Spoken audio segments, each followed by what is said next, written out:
লড়াই চলবে, থামবো না, চালিয়ে যাব। জনগণের অধিকার আদায় না হওয়া পর্যন্ত জীবন যাবে, কিন্তু মাথা নত করব না ইনশাআল্লাহ। আজকে যে মঞ্চে আমরা এখানে দাঁড়িয়েছি, এই মঞ্চের সাথে দুইটা জিনিস কখনো যাবে না, একটা আধিপত্যবাদ আর একটা ফেসিবাদ। এই দুইটাকে এই মঞ্চ কখনো কবুল করবে না, বরদাস্ত করবে না। এই মঞ্চে যারা বসে আছেন তারা জাতির স্বার্থে দেশপ্রেম বুকে ধারণ করার কারণে জ্বলে জ্বলে তিলে তিলে তারা প্রমাণ করেছেন, জীবন দেব, অন্যায়ের কাছে মাথা নত করব না। আফসোস, 2006 সালের 28 অক্টোবর যে খুনের রাজনীতি দিয়ে হাত রাঙিয়ে মানুষের রক্ত দিয়ে হাসিনার রাজনীতির নূতন উত্থান হয়েছিল, তাদের হাতে একসময় যারা সকলেই মজলুম ছিলাম, রাজপথে আন্দোলন করেছি, সংগ্রাম করেছি, তাদেরই একটা অংশ আজকে সরকারে যাওয়ার পরে অতীতের সব কিছু ভুলে গিয়েছে। কেন আজকে এই দাবি বাস্তবায়নের জন্য আমাদেরকে সোহরাওয়ার্দী উদ্যানে আসতে হলো? তারা জাতির সাথে বিশ্বাসঘাতকতা করেছেন, এই কারণেই আসতে হলো।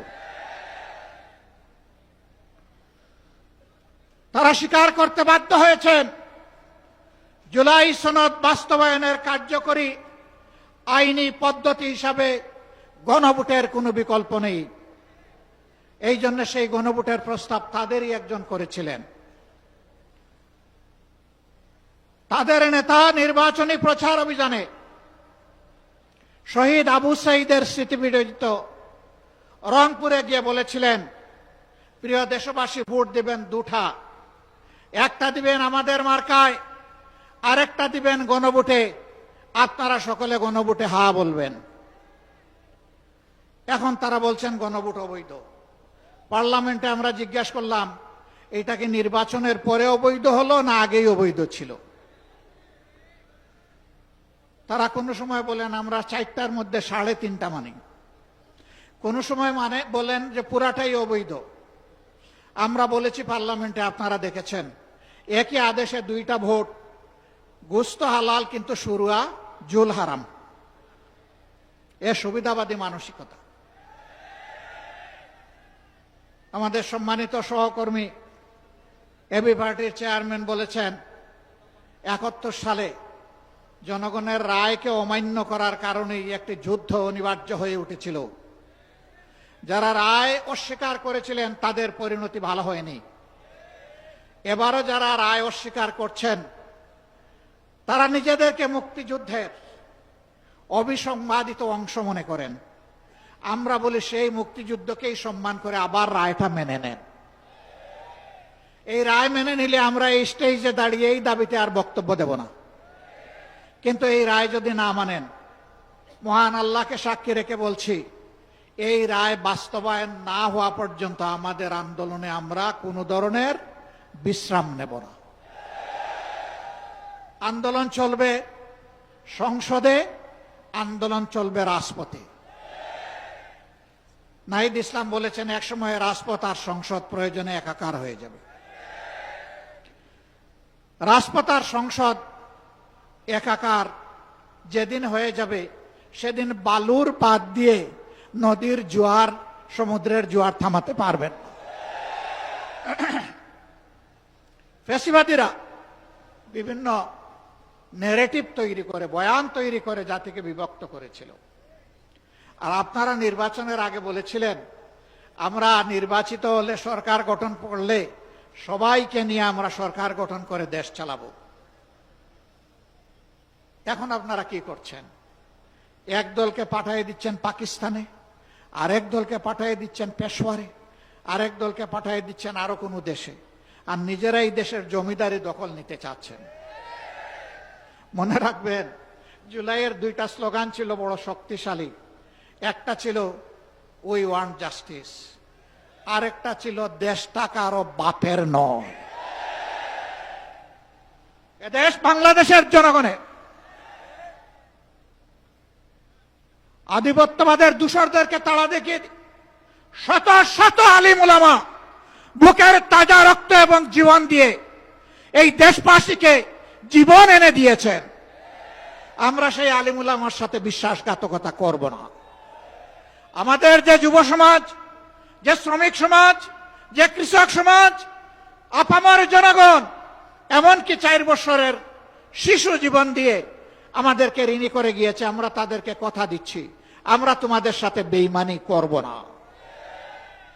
তোমাদের স্বপ্ন বাস্তবায়নে আমরা অবিচল সামনে এগিয়ে যাব ইনশাআল্লাহ।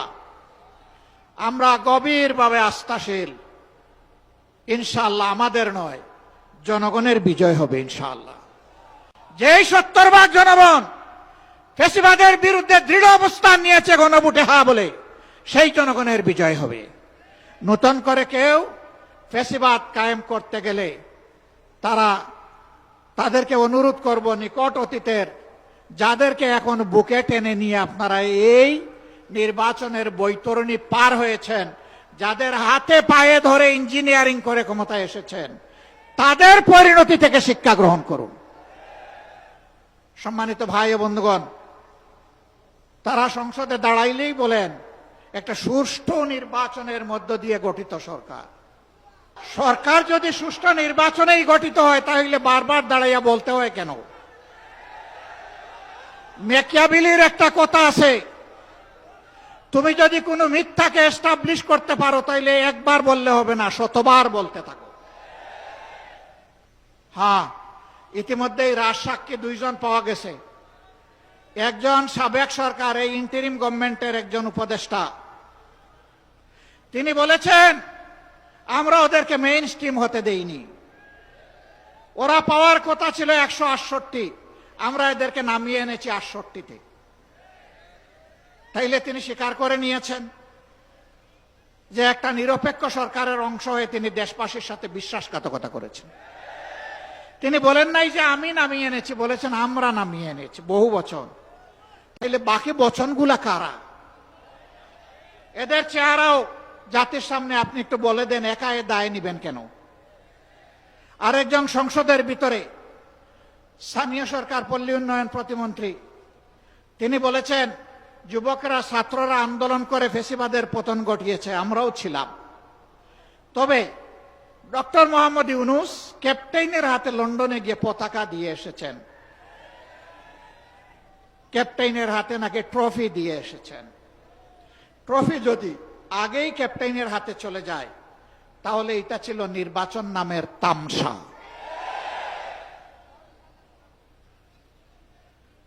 তারা স্বীকার করে নিচ্ছেন মৌলানা মামুনুল হক সংসদে গেলে কি হতো? যা হতো এর ভয়েই তাকে আটকে দেওয়া হয়েছে। কয়দিন, কতদিন আটকাবেন? ইনশাআল্লাহ দেশপ্রেমিকরাই বাংলাদেশ আগামীতে পরিচালনা করবে ইনশাআল্লাহ।